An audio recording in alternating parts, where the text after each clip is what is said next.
En este año que vamos terminando, yo creo que algunas personas pudieron llegar a pensar que Dios no estuvo presente, que Dios nos había abandonado.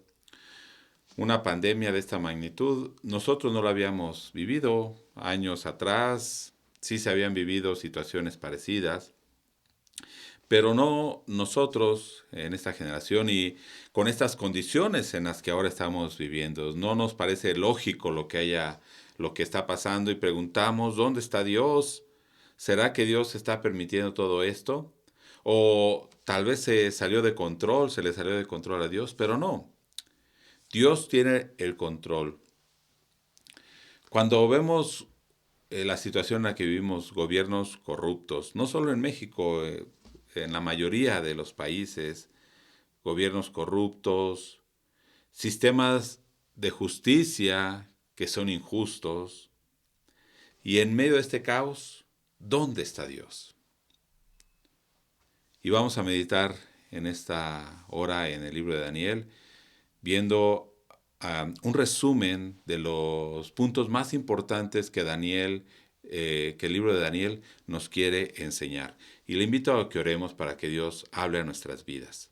Padre, en esta hora, tu palabra es verdad. Sabemos, oh Dios, de que esta palabra nos da vida. Pedimos, oh Dios, de que en esta hora sea tu Espíritu Santo hablando a nuestras vidas, que no sea palabra de hombre, que sea una palabra buena, una palabra de edificación, una palabra que conforte nuestros corazones y que nosotros podamos estar atentos, no solamente a entender y escuchar tu palabra, sino a ponerla por obra. Porque ¿de qué nos serviría si escuchamos tu palabra, pero no tenemos fe en ella y no va acompañado de obediencia y de fe? Señor, pedimos que en esta hora nos hables conforme a tu propósito y gracias te damos. Ponemos nuestras vidas en tus manos. Oramos en el nombre de Jesucristo. Amén. Bueno, quiero que veamos un tema en el libro de Daniel. ¿Qué nos vino hablando todo el libro de Daniel? Y yo creo que el tema principal de este libro, según pude estar meditando en este libro y pudimos meditar, es mostrarnos quién es Dios. Un Dios que es soberano, un Dios que tiene el control de la historia de la humanidad. Ajá. Algunos pensarán que Satanás es el que está moviendo a los gobiernos y pone presidentes y los quita, pero la Biblia nos dice que es Dios que pone y quita reyes, que levanta imperios y también hace juicios sobre esos imperios. Entonces Dios tiene el control de los gobiernos, de los imperios. Dios es el que los levanta, ajá, y Dios también pone final a esos gobiernos. Podemos ver en el libro de Daniel que Dios usó a Nabucodonosor para hacer juicio contra Judá. ¿Quién era Judá? Era la tribu que quedaba del pueblo de Israel. Era la única que quedaba. 10 tribus anteriormente ya habían sido destruidas por los asirios, se los habían llevado cautivos y ahora únicamente quedaba la tribu de Judá. Pero ese pueblo, el pueblo de Dios, había abandonado a Dios y había sido infiel al pacto con Dios. Había seguido a dioses paganos y Dios les advertía por medio de los profetas que traería juicio, sobre todo por medio de Jeremías, que era ya contemporáneo de ese juicio que Dios estaba trayendo, y les habla y les dice, va a traer juicio sobre la nación. Pero ellos no quisieron escuchar. Entonces Dios levanta a Babilonia y a su rey Nabucodonosor para hacer juicio contra Judá. Podemos leer en Jeremías 25:9 y dice de esta manera, Dios está hablando y está advirtiendo antes de que llegue Nabucodonosor. Y fíjese lo que dice en Jeremías 25, verso 9. He aquí enviaré y tomaré a todas las tribus del norte, dice Jehová, y a Nabucodonosor, rey de Babilonia, pero oiga cómo dice, mi siervo, y los traeré contra esa tierra y contra sus moradores y contra todas estas naciones en derredor, y los destruiré y los pondré por escarnio y por burla y en desolación perpetua. ¿Qué nos está diciendo entonces? que Dios es el que levantó a este Nabucodonosor y todavía le dice que era su siervo. Ahora, comenzando el libro de Daniel, en el capítulo 1, vemos que Babilonia viene contra Jerusalén y la destruye. Y dice así en Daniel 1, en el año tercero del reinado de Joacim, rey de Judá, vino Nabucodonosor, rey de Babilonia, a Jerusalén y la sitió. Recordemos Jeremías que dijo que Dios traería a los babilonios, y en este caso a Nabucodonosor. Y entonces ahora ya en Daniel está diciendo que llegó Nabucodonosor, rey de Babilonia, a Jerusalén y la sitió. Y el verso 2, y el Señor entregó en sus manos a Joacim, rey de Judá, y parte de los utensilios de la casa de Dios. Entonces, ¿qué nos dice? Que Dios le entregó en sus manos a Nabucodonosor, a Judá, a Joacim, rey de Judá, y aún parte de los tesoros del templo de Dios. Uh-huh. No es que Nabucodonosor haya tenido mucho poder, Dios se lo entregó en sus manos, y aún al pueblo de Israel.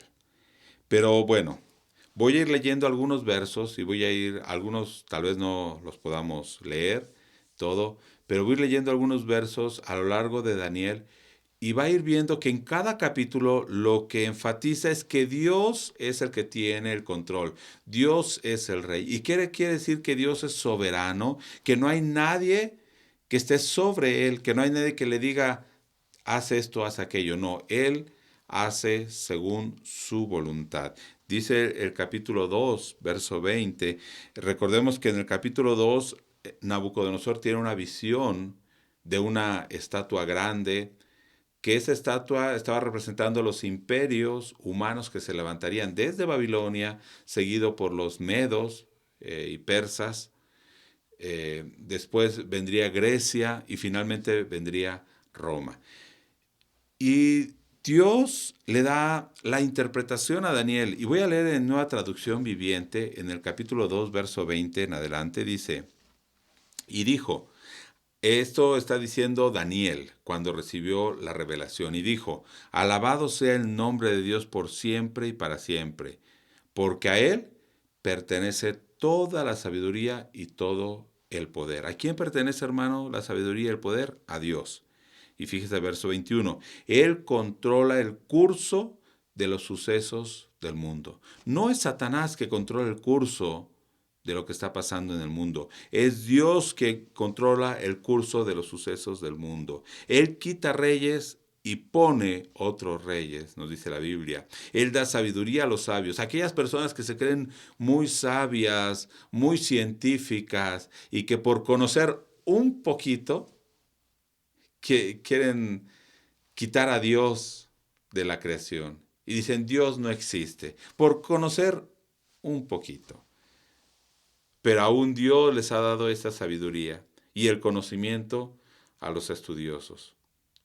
Dice el verso 22, Él revela las cosas profundas y misteriosas y conoce lo que se oculta en la oscuridad, aunque Él está rodeado de luz. Sí se da cuenta que enfatiza la soberanía de Dios, el poder de Dios, el control de Dios sobre todas las cosas.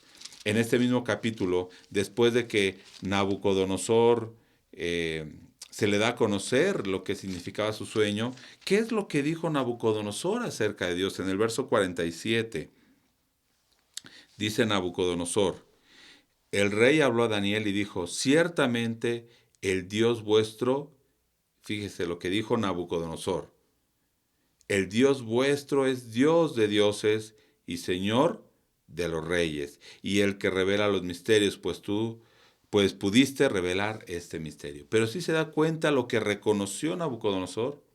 Y también me preguntaba yo, ¿por qué se reveló a estos reyes? ¿Por qué no a algunos reyes de su pueblo? ¿O por qué no a alguna persona? Ajá. Porque esos reyes tenían poder sobre todo el imperio y aún daban edictos para que en todo el imperio se conociera quién era ese Dios. Entonces, Dios en este capítulo 2 muestra quién es Él. Él es el soberano.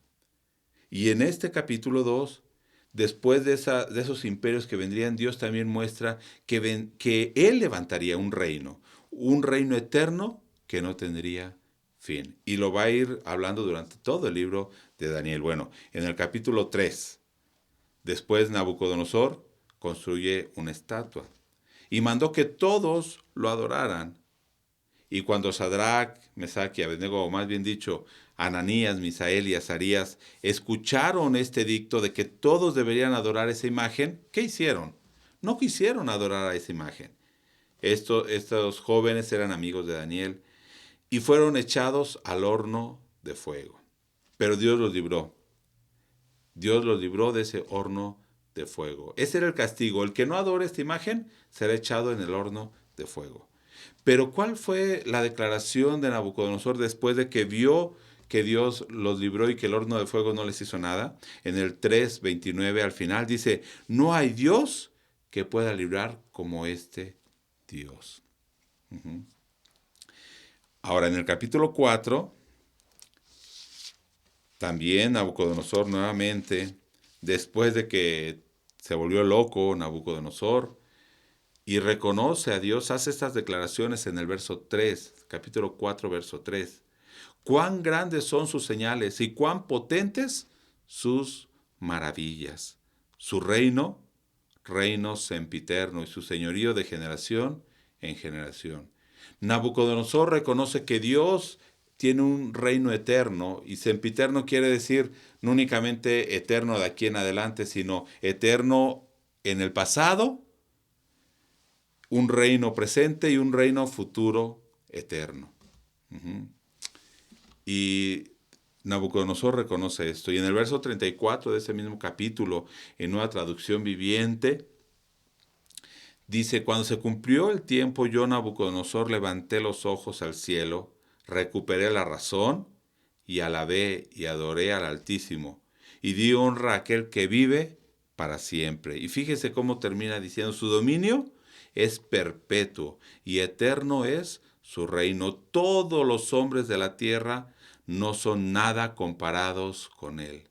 Todos los hombres de la tierra no son nada comparados con Dios. Él hace lo que quiere entre los ángeles del cielo y entre la gente de la tierra. Nadie puede detenerlo ni decirle a Dios, oye, ¿por qué haces estas cosas?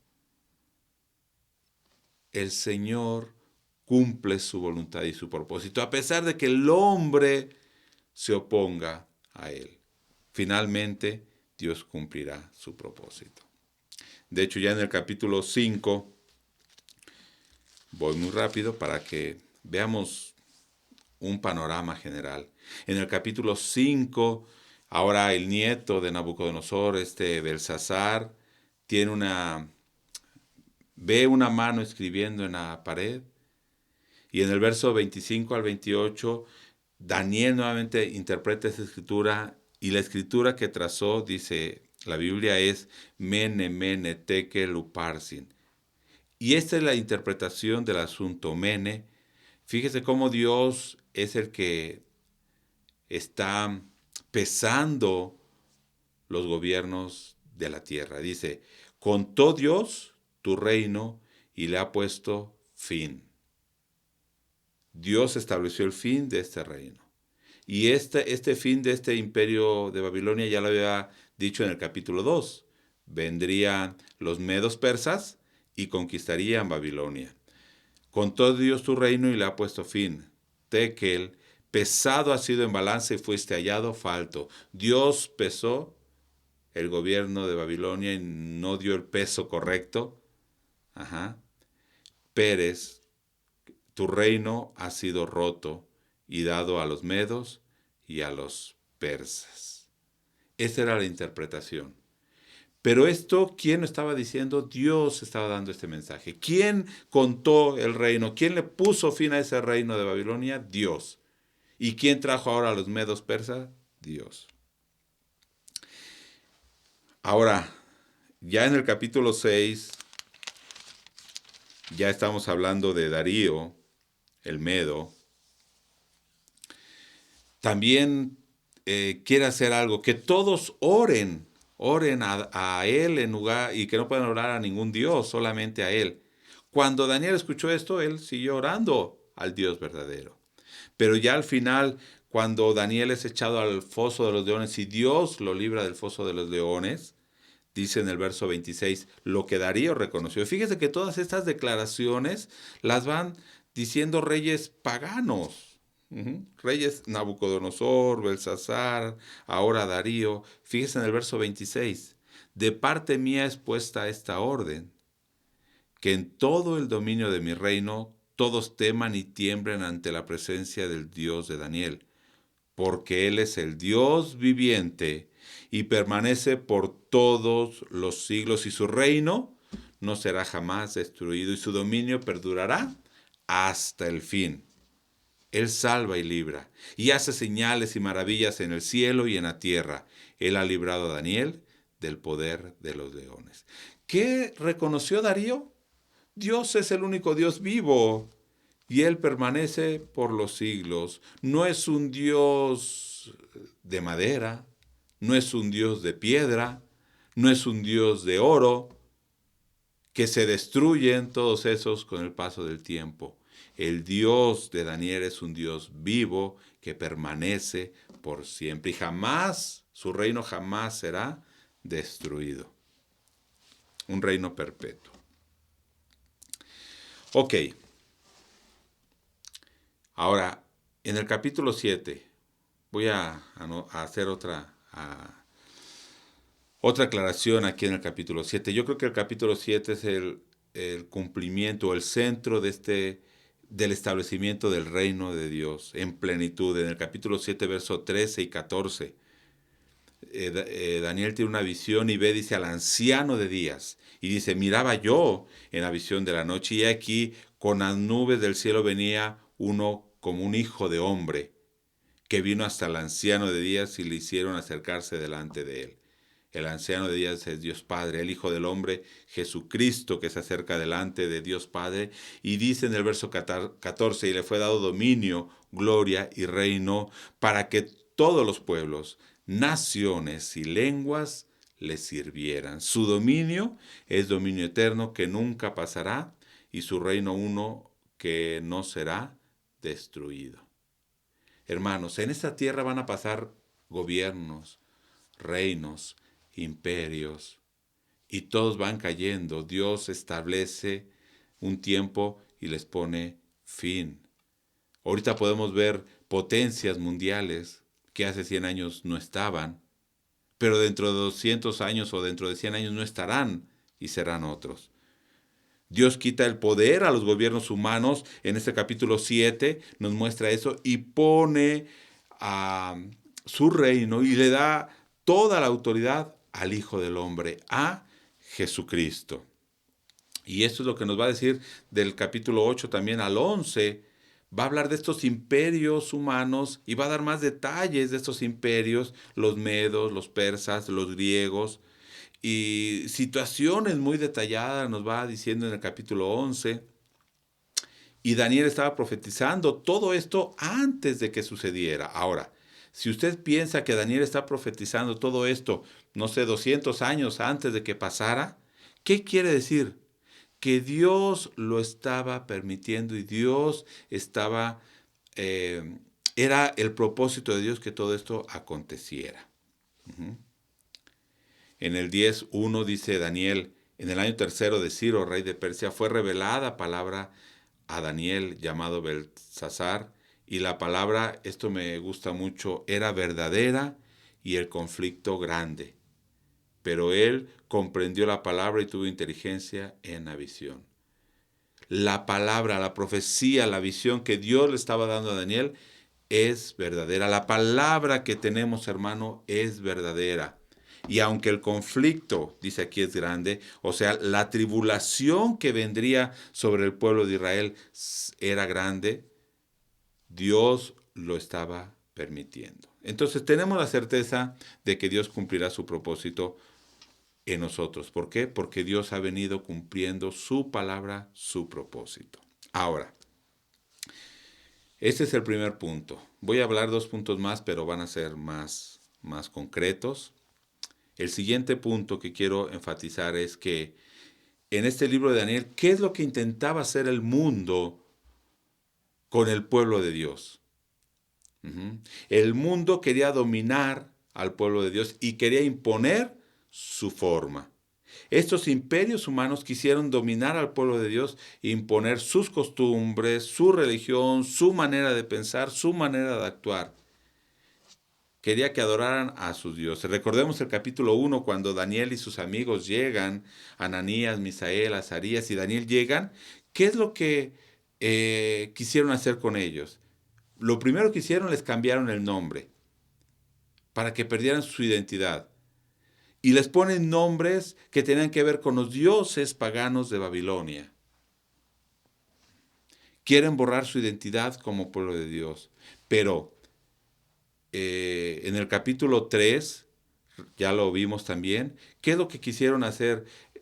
Pregonaron un anuncio y era que se mande que todos, al oír el son de la bocina, al oír todos los instrumentos, todos se inclinen ante la estatua que ha levantado Nabucodonosor.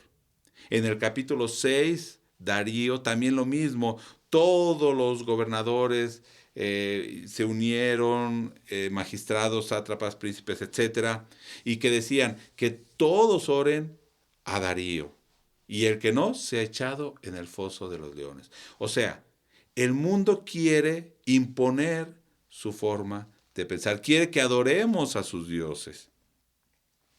Recordemos que en el capítulo 10, 11, nos habla de este imperio griego que se iba a levantar y cómo iban a estar luchando entre ellos, porque recordemos que los griegos se dividieron en todo el imperio se dividió en 4 generales griegos, y Judá quedaba, o Judea, Palestina, quedaba en medio de 2 de estos gobernantes, y se estaban peleando siempre para ver quién se apoderaba. Y Judá estaba ahí en medio. Pero algo singular en el imperio romano, ¿qué fue? Que ellos trataron de imponer su filosofía, su religión, su idioma. Cuando creció el imperio griego, ¿cuál era el anhelo de Alejandro Magno? No era únicamente conquistar militarmente o políticamente o económicamente, sino él quería que todo el imperio fuera homogéneo, que tuviera el mismo idioma, la misma religión, la misma filosofía, en fin, toda la cultura griega. Y esto es lo que se le conoce como la cultura helénica, y lo que trataron ellos es de helenizar a todo el imperio, imponer su cultura. Uh-huh. Y llama la atención en el capítulo 11, verso 32, que dijo que muchos del pueblo de Dios los sedujeron. Dice, con lisonjas seducirá a los violadores del pacto. Los seducen y rompen el pacto con Dios, porque veían muy agradable la cultura griega. Ahora, este fue el segundo punto. El mundo va a querer imponer su forma, su cultura, y dominar sobre el pueblo de Dios. Y el tercer punto, ¿cuál es nuestra actitud como pueblo de Dios? ¿Cuál fue la actitud de los amigos de Daniel, de muchos judíos en el capítulo 11? Un pueblo fiel a Dios. Recordemos en el capítulo 1, verso 8, ¿qué hizo Daniel? Daniel propuso en su corazón no contaminarse con la comida del rey, ni con su vino. Él propuso en su corazón, y no únicamente era por la comida, era porque todo eso tenía que ver con el culto a sus dioses. Uh-huh. Sadrach, Mesach y Abednego, en el capítulo 3, ellos cuando le dicen, a ver, díganme, ¿es cierto que no se quieren doblegar ante esta imagen? Ellos dicen, mira, no es necesario contestarte, Nabucodonosor. Dice en el verso 17, aquí nuestro Dios a quien servimos, Él puede librarnos del horno de fuego y de tu mano, oh rey. Y si no, o sea, si no nos libra del horno, si morimos en el horno, sepas, oh rey, que no serviremos a tus dioses, ni tampoco adoraremos a la estatua que has levantado. Nosotros no adoraremos, aunque perdamos la vida. Por eso en el verso 28, Nabucodonosor dijo, bendito sea el Dios de ellos, de Sadrach, Mesach y Abednego, que envió a su ángel y libró a sus siervos que confiaron en él, y que no cumplieron el edicto del rey. O sea, decía Nabucodonosor que no cumplieron mi edicto. Pero fíjese la última parte de ese verso 28, y entregaron sus cuerpos antes que servir y adorar a otros dioses que su Dios. Uh-huh. Creo que esta actitud es necesaria ahora. Ahora somos tan livianos que difícilmente podríamos decir, prefirieron entregar sus cuerpos antes que contaminarse con el mundo. Recordemos en el capítulo 6, cuando Daniel escuchó que no debían orar a nadie más, él dice, se arrodilló, abrió sus ventanas como siempre lo hacía, no por provocar, como siempre lo hacía, y él siguió orando a su Dios, como lo solía hacer antes. Algo que me llama la atención en el 11:32. Este verso me gustó mucho. El 11:32 dice, con lisonjas seducirá a los violadores del pacto. Y vea la segunda parte, mas el pueblo que conoce a su Dios se esforzará y actuará. Dice Nueva Traducción Viviente, sin embargo el pueblo que conoce a su Dios se mantendrá fuerte y lo resistirá.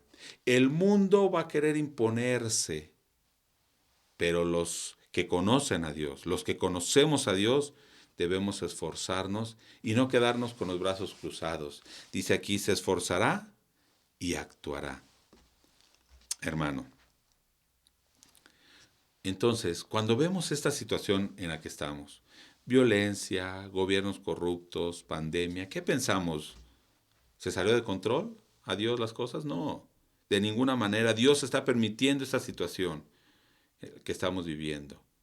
Si vemos la descripción del capítulo 11, yo cuando estaba meditando el día de ayer, hoy, realmente era una opresión terrible hacia el pueblo judío. Fue una situación tremenda, pero Dios tenía el control de todo eso. Finalmente hizo juicio sobre estos imperios. Podemos entonces, hermanos, tener la certeza de que Dios hará juicio sobre los gobiernos, no solo de México, de Estados Unidos, de Venezuela. Cuando escuchamos las noticias decimos, ¿hasta cuándo? Dios tiene un tiempo y le pondrá fin a esos hombres corruptos. Pero el mundo, a pesar de esta situación que estamos viviendo, ¿qué es lo que hace? ¿Se vuelve a Dios? No. ¿Quieren que ya pase esta pandemia para seguir con su vida desenfrenada? Es más, ya no se aguantan. Y aunque esté la pandemia, siguen con su vida desenfrenada. No por nada estamos nuevamente en semáforo rojo, ¿verdad? El mundo sigue en su camino desenfrenado, sigue aferrándose a hacer su propia voluntad. Pero debemos entender algo, hermano. Dios tiene el control. Dios es el soberano de la tierra.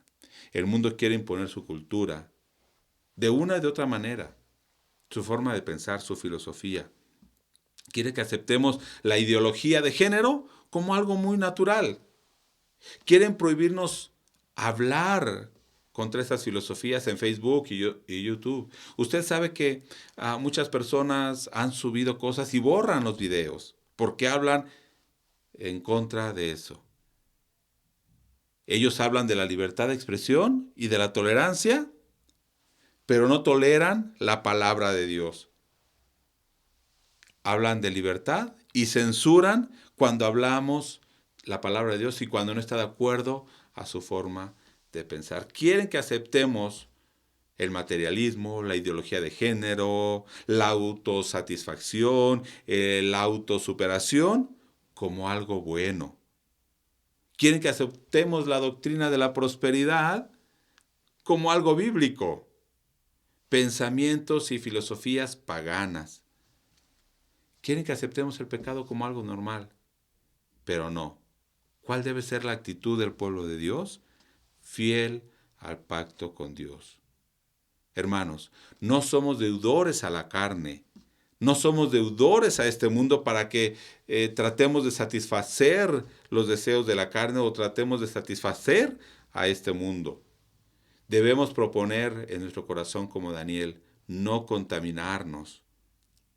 Y aún como dijeron los amigos de Daniel, Dios nos puede librar, pero si no nos libra, estamos dispuestos a entregar nuestro cuerpo. Hermano, ¿usted está dispuesto a entregar su cuerpo? Y aunque muramos, no nos doblegaremos al Dios de este mundo. No nos doblegaremos a la filosofía de este mundo. Aunque nos prohíban hablar de Dios, nosotros seguiremos hablando y predicando la palabra de Dios. La palabra de Dios no está presa, decía Pablo. La palabra de Dios se sigue predicando. ¿Por qué? Porque no estamos hablando nuestro propio pensamiento, sino estamos hablando la palabra de Dios y seguiremos hablando como lo solemos hacer. Hermano, debemos tener una seguridad de que en medio de todo esto Dios está con nosotros y tiene el control. Voy a terminar con el último verso de Daniel, capítulo 12, verso 13, nueva traducción viviente. En cuanto a ti, y hermano, es una palabra para nosotros, no solo para Daniel. Sigue tu camino hasta el final. O sea, sigue en el camino de Dios, sigue siendo fiel a Dios hasta el final. Descansarás y entonces al final de los días te levantarás para recibir la herencia que ha sido guardada para ti. ¿Podemos alabar al Señor por esto? Oremos. Padre, te agradecemos. Tú eres soberano. Tú cumples tu propósito y cumplirás tu propósito en nuestra vida. En medio de esta pandemia, tú estás obrando. En medio de esta situación y de esta crisis económica, tú seguirás obrando. Tú seguirás guardando a tu pueblo. Y aunque muramos, aunque entreguemos nuestro cuerpo, Dios, sabemos que tú nos levantarás y recibiremos nuestra herencia. Esta herencia que has guardado para nosotros. Estaremos contigo. Esa es nuestra mayor herencia. Padre, te agradecemos en esta hora por tu palabra. Oramos en el nombre de Jesucristo. Amén.